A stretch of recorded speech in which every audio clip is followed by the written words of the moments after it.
VBS.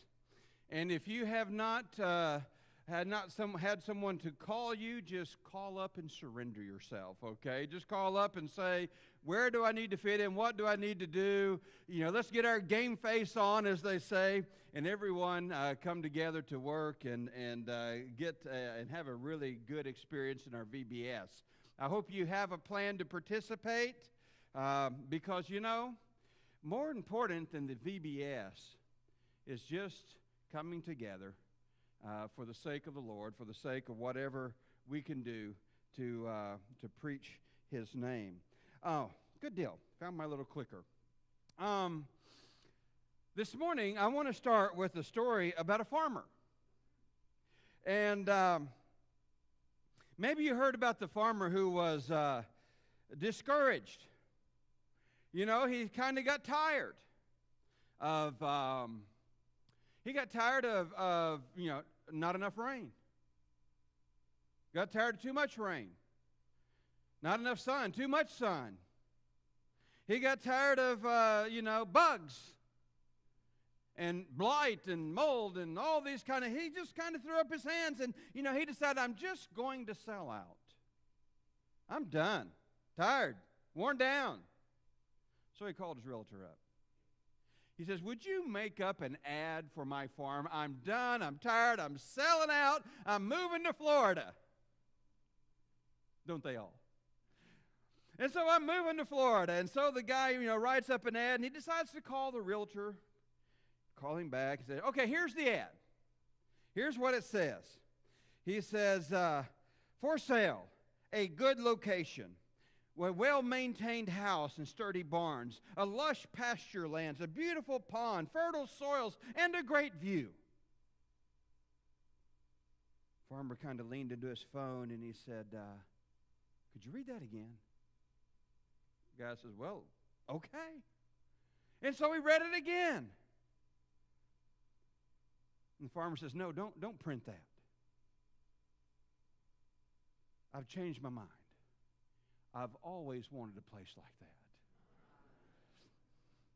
that. And the point of the story is when he saw his farm through the eyes of someone else, all of a sudden what he had wasn't as bad as he thought it was. It was, in fact, what he had wanted all of his life.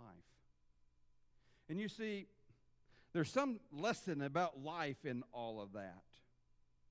You see, how you look at something can make a world of difference in how you behave.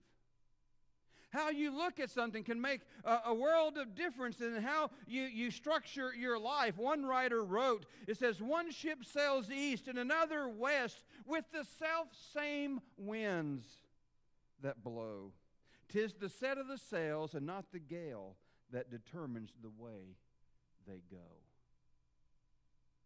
So it isn't the wind. It's the set of the sails. Well, life is like that. What you pay attention to, what you focus on in life will generally determine your outlook. What you see and what you pay attention to, what you focus on, will largely determine your future and the kind of decisions that you make. And so in Philippians chapter 4, Paul gives us some really great advice. He says this, finally, brothers, whatsoever things are true, and whatsoever things are honest, and whatsoever things are just, whatsoever things are pure, and whatsoever things are lovely, whatsoever things are of good report, if there be any virtue, if there be any praise, think on these things.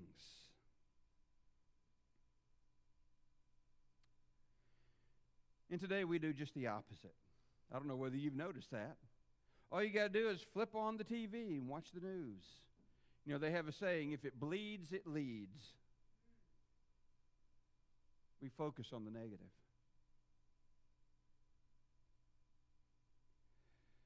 Well, you can turn on the radio, you hear the same story. You can turn on the TV, watch the newspapers, whatever it is. We often see the glorification of things that are impure and wrong. Things that are untrue.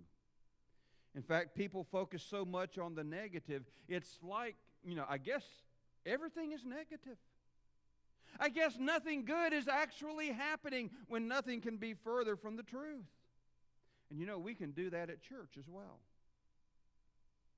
We can do that at church. Today, I want to suggest that we break the pattern of focusing on the negatives. In fact, I want to share with you from the life of Paul how he had learned to allow God to turn life's negatives into God's positives. In fact, our verse here from Philippians 4, verse 8, really can only be appreciated and can be understood in a context of Philippians chapter 1. And that's where I want to go to now, okay? And so here Paul is, and he's going to tell us how God was able to transform all of life's negatives and create of them a positive outcome. And he starts with unpleasant circumstances. So in chapter 1, verse 12, we read this about what Paul has to say. He says, I want you to know, brothers and sisters, that what has happened to me has actually served to advance the gospel. And so Paul looked at his own circumstances, and interestingly, he's writing to a church that loves him. He's writing to one of the few churches that supports his ministry. He's writing to people who time and time again have sought out his well-being and want to do the right thing by him because they believe in his message. And so he writes them and he says, look, I want you to know, brothers, that what has happened to me has served to advance the gospel. You know, we think we have troubles. You know, we think, down on the job, I got issues. In the family, I have issues. There's things going on. Not all of them are good. And the same thing with the family. The same thing with perhaps, among our different friends. Maybe we got problems with our health. We just sit there and we look at our lives and we say, everything is not the way I would want it to be. We think that we have problems. Well, consider the Apostle Paul as he writes this. Paul says, listen, I've been beat, I've been stoned, I've been shipwrecked, I've been persecuted. I am currently imprisoned, and you know what? People do not cease to criticize me.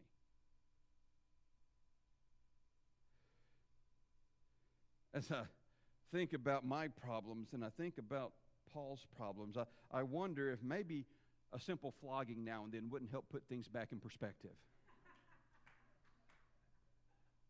I mean, Paul has some perspective here, right? In fact, he goes on to say in verse 13, he says, but as a result, it has become clear throughout the whole palace guard and everyone else that I am in chains for Christ. And so the interesting thing is, he's in a situation where he has already been beaten, already been stoned, shipwrecked, persecuted, and the whole deal. And at this particular moment, he's imprisoned. And he says, and everyone around me, believers and unbelievers alike, know that I am in chains because of Christ. Imagine what it must have been like. He was chained to a Roman guard 24 hours a day. The soldiers would come, and in 6-hour shifts, they would be chained to him, so they would be able to say, this man is not getting away. And Paul looks around, and he says, well, since you're going to be here for 6 hours, let me tell you about Jesus. And so he did. Kenny talked about being involved in the prison ministry. He says, you have a captive audience. Imagine, Kenny, if you were the captive.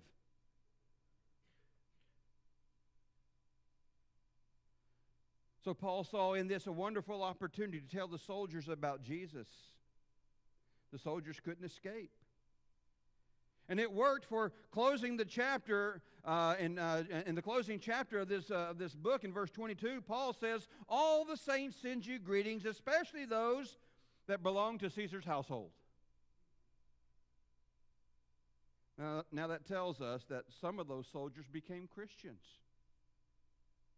And the gospel made its way into Caesar's inner circle, all because Paul was in prison. Man, talk about a prison ministry. He did it from the inside. But then there was a second positive result. And so here he is in prison. And he's observing how God has taken a situation that Paul probably wasn't that enthused about. Paul probably didn't say, let me see if I can get arrested. Let me see if I can get arrested and I can go teach those prison guards. I don't think that was Paul's attitude. But he said, now that I'm here, I see that God is taking a bad situation and he's turning it into a blessing. Because, he says, because of my change, most of the brothers and sisters have become confident in the Lord and dare all the more to proclaim the gospel without fear. You see, his brothers and sisters, they had problems of their own. Some of them were being persecuted, perhaps not to the degree that Paul was persecuted, but persecuted nonetheless.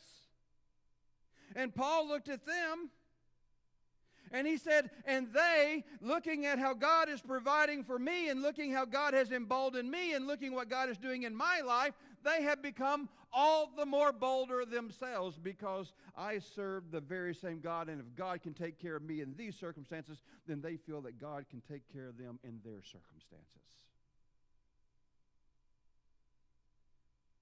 Because of my hardships, Paul says, because of the things that have happened to me, other Christians are being encouraged.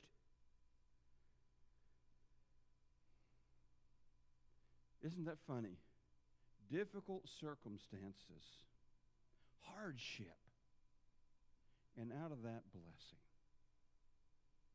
That's typically not how we respond to things. There's a story of this book called See You at the House. And the author, Bob Benson, tells the story of his really good friend that had a severe heart attack. And, it almost killed him, but now he was in recovery. Things were going well. And Bob goes to visit his friend Bill. And he says, Bill, how do you feel about your heart attack? Bill said, I hate it. It almost killed me. Bob asked, well, would you like to have another one? He goes, no. No way. Would you recommend it for someone? Absolutely not. Bob went on, Bill, now that you're feeling better, do you treasure your life more than you did before? He goes, yes, I guess I have to say that I do. He said, and Bill, you've always had a solid marriage, but are you closer to your wife now? Is she closer to you than you were before? And he says, well, again, I guess I have to say yes. He said, and your relationship with God, has that changed since your heart attack? He says, yes, I actually feel closer to God now than I did before, than I've ever felt before, in fact. And so Bob said, Bill, in light of all of this, how do you feel about that heart attack now?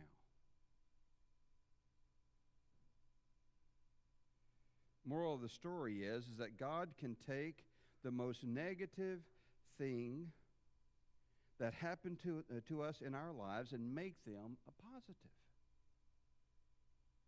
If we'll just get out of our pity party long enough to stand up and look around and admit that maybe God can take this and use it to His glory.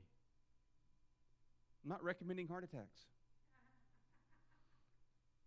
But, just think in your own life, how many times have things occurred in your life, and, you feel like, man, I just tied a knot and I'm hanging on, and that's the best I can do right now? Just hang in there? Forget about, I'm in survival mode. And you look back in a few years and you say, and what's amazing is that God was there the whole time, and God used that in ways I could not have imagined.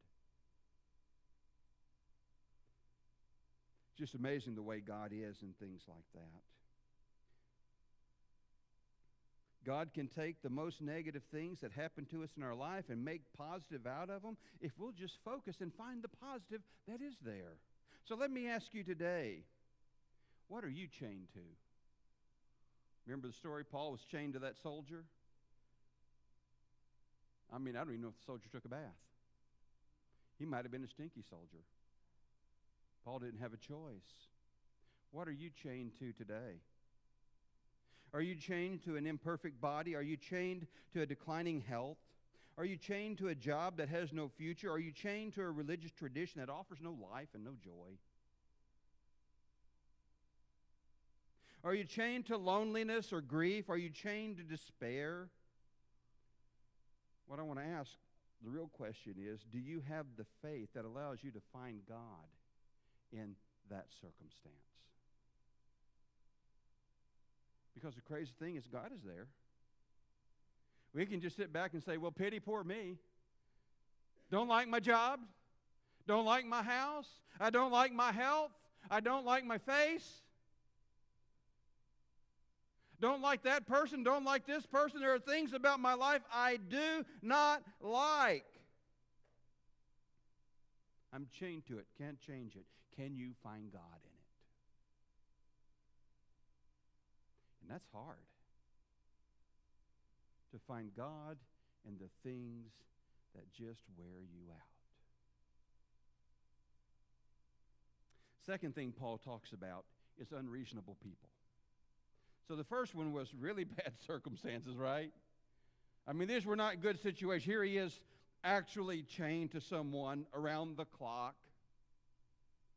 Then he talks about unreasonable people. Here he says in verse 15 and 16 of chapter 1, he says, it is true that some people preach Christ out of envy and rivalry, but others out of goodwill. The former preach Christ out of selfish ambition, not sincerely, supposing that they can stir up trouble for me. And that while I'm in chains. Ever hear about kicking somebody when they're down? Paul was down. He was in jail. He doesn't know what the outcome is going to be. He's tied, he's chained to a soldier 24/7. And someone's out there kicking him, preaching Christ out of contention and rivalry. See, there are some people who are envious of me, Paul is saying, who see themselves as rivals, competitors in preaching the gospel. Now, you know what happens when someone kind of takes on that role, when someone sees themselves in that role? When someone says, you know what, I'm just going to tear Paul down. That's what people do when you're envious or when you don't agree. Maybe you decide, I'm going to tear them down. They point out the negative things. They point out everything about that person that they don't like. And they think if I can just pull that person down, somehow I'm building myself up.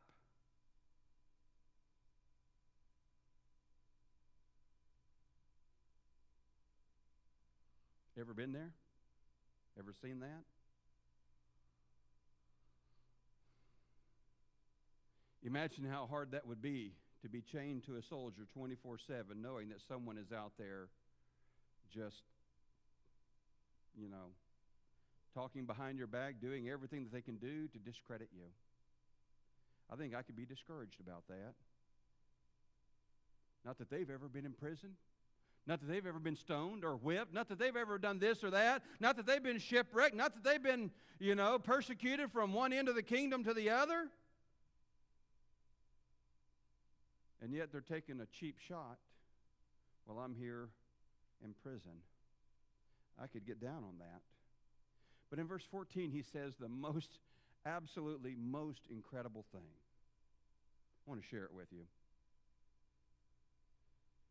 He says, what does it matter? Just kind of wrap your mind around that. Here people are out there preaching Christ out of contention. Here people are trying to dig up any dirt that they can on the Apostle Paul to discredit him. And he answers them back. He says, what does it matter that I am criticized? What does it matter that I'm misrepresented and maligned? What does it matter that I'm being irrationally criticized for things that I may or may not have done or may not have said? As long as Christ is being preached.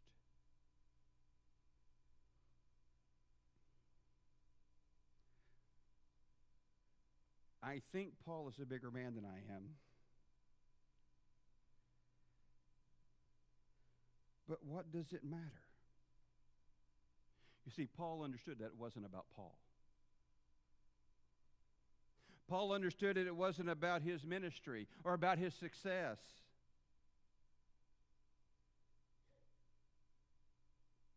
It wasn't about his reputation. It was about the rule and the reign of God.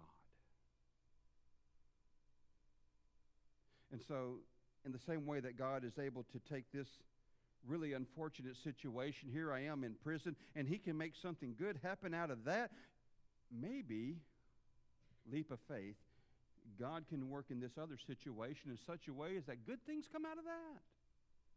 That's crazy. And yet Paul saw it that way. And so it wasn't that I get my way or that you get your way. As long as Christ is being preached. I'm telling you, it may be that Paul was a bigger man than I, or it may be that he just saw the picture that we so often miss. That this whole thing isn't about me, and it's not about you. It's not about what you like or what I like or what I prefer or what you prefer, or how you would do it or how I would do it. Is it about Christ? It is about the rule and the reign of God and our role in it in this community. Several years ago, Pat Riley, who's considered one of the greatest coaches in the NBA, he made a comment about Magic Johnson. Now, see, the guys finally woke up. Okay. All right. Welcome back. All right. Pat Riley, who's won 5 championships and 3 times Coach of the Year, he was talking about Magic Johnson, and he said that even in junior high, Magic Johnson was like light years ahead of his friends. He said in junior high, they would go play a game, and Magic Johnson would score 50 points, and the rest of the team would score 5. And they won everywhere, every time. He continues saying, but guess what? The other players were not happy. Because they didn't get the ball, and they didn't get to shoot. And more than that, the other players' parents were not happy because their kids weren't getting the ball and they weren't getting a chance to shoot. And so Magic Johnson decided that he would change his mentality. And so he decided that he was going to become an enabler and that he was going to pass the ball to others to make them look good. This all in junior high, by the way. Well, he went on to high school, went to college, and he finally ended up over with the L.A. Lakers. And once he got there, guess what? The L.A. Lakers were just chock full with superstars. Great players. But they weren't winning because they were all playing for themselves. And so Pat Riley said that Magic Johnson became a catalyst. He decided once again to make the other players look good. And so he went to Byron Scott and he said, I'm going to make you the number 1 scorer on this team. I'm going to pass the ball to you and you're going to score. And that's what happened. And then he went to James Worthy and he said, why haven't you ever made the All-Star team? I'm going to make you an All-Star. And he began to pass the ball to James Worthy and he became an All-Star. And then he turned to Kareem Abdul-Jabbar. He says, I think you can set the record for the highest score ever in the NBA. He says, and I'm going to be there and I'm going to pass the ball to you when that happens. And so on a particular night, the night that he broke that record, as the game was kind of winding down and Kareem Abdul-Jabbar was right there at that point, not Larry Bird, man, said the other guy. Okay, Magic Johnson was already on the bench. He got up, he put himself in the game so he could pass him the ball. He shot the ball, and he won the scoring title forever and ever, the highest number of points in any one game. And Pat Riley says, if you look at the film of that game, of that moment, he says, you'll see that Magic Johnson leapt into the arms of Kareem Abdul-Jabbar, and tears were running down his cheeks. And then he said, and Magic Johnson is the most unselfish player I have ever known.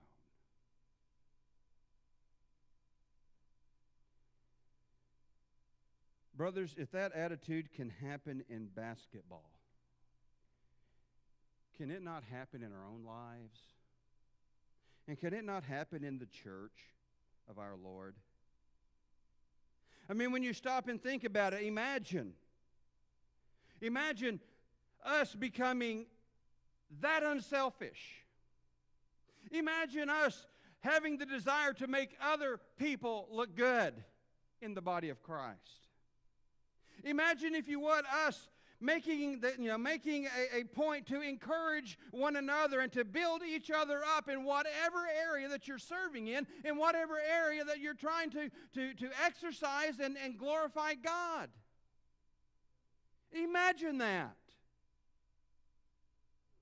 Oh, but wait. That's the way it's supposed to be.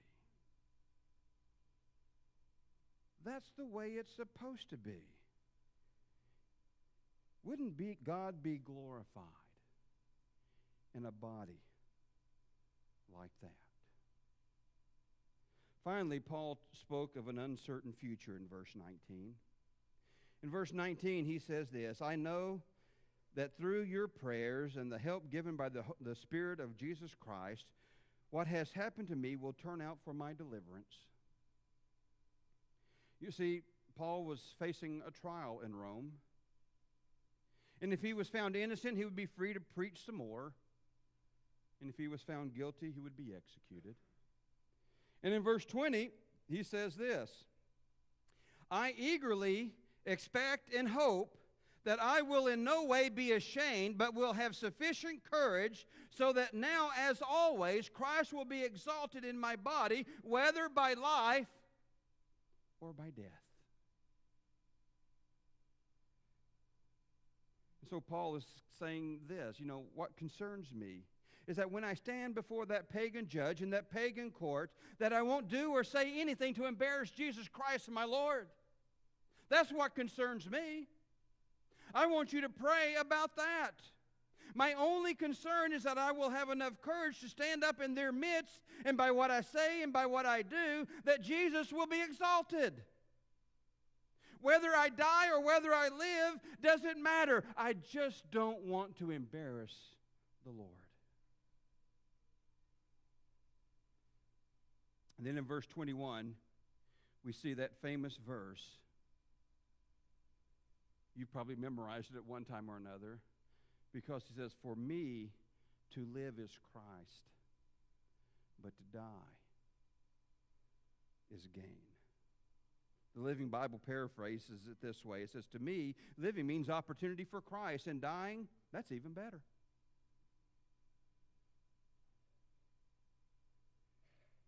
In verse 22 and 24, Paul says, if I am to go on living in this body, this will mean fruitful labor for me, yet what shall I choose?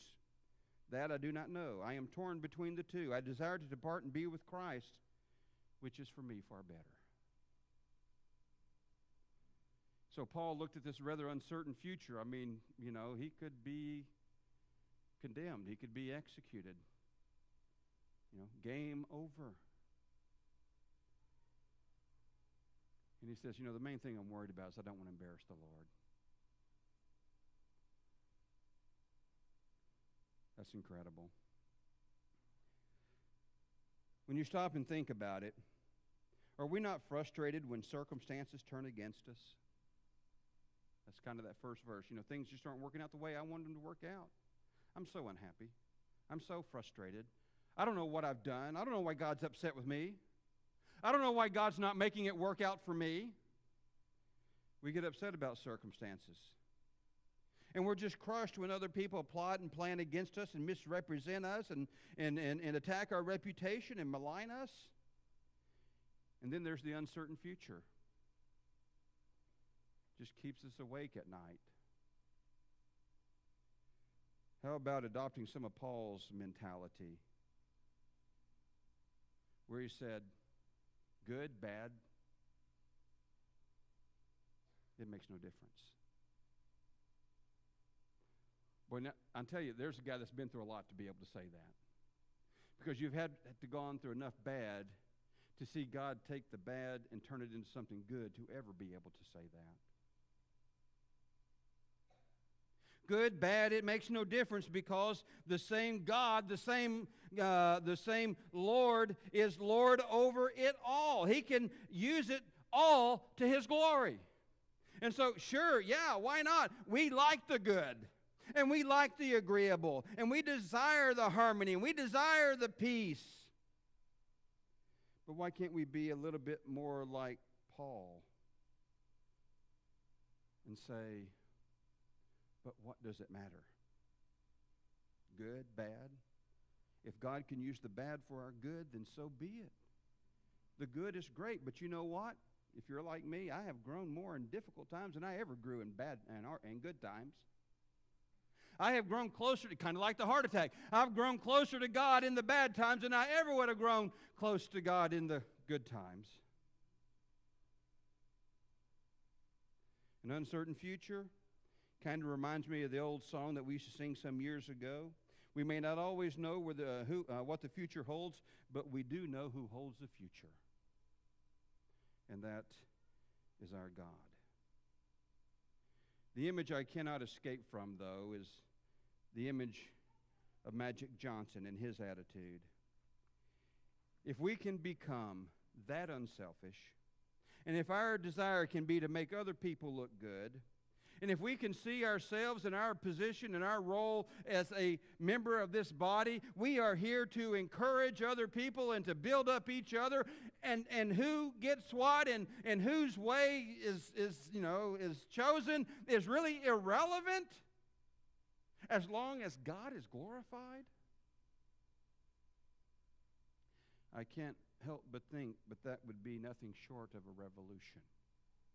Your way, my way, it really doesn't matter. Good or bad, it really doesn't matter as long as God is glorified. How many times have you seen God glorified in a really bad situation? Man, I've seen that so many times. Didn't wish that on anyone, really didn't wish it on myself. But I look back and I say, who would have ever chosen that? Good, bad, indifferent.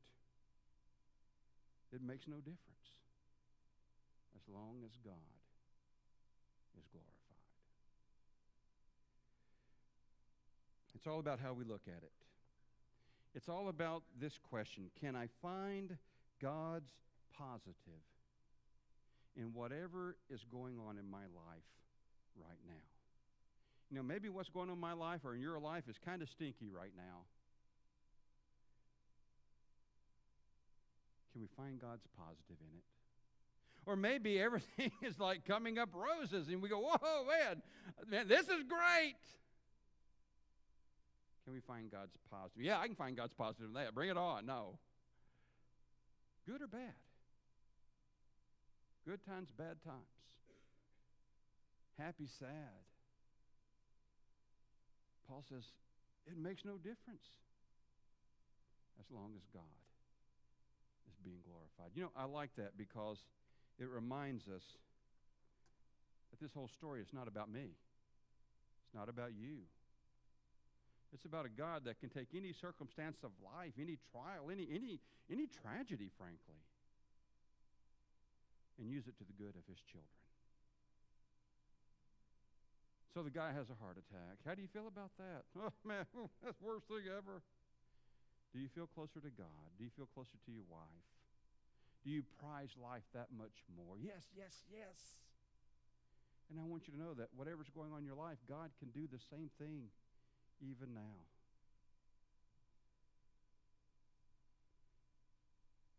So in our church, your way, my way, doesn't matter.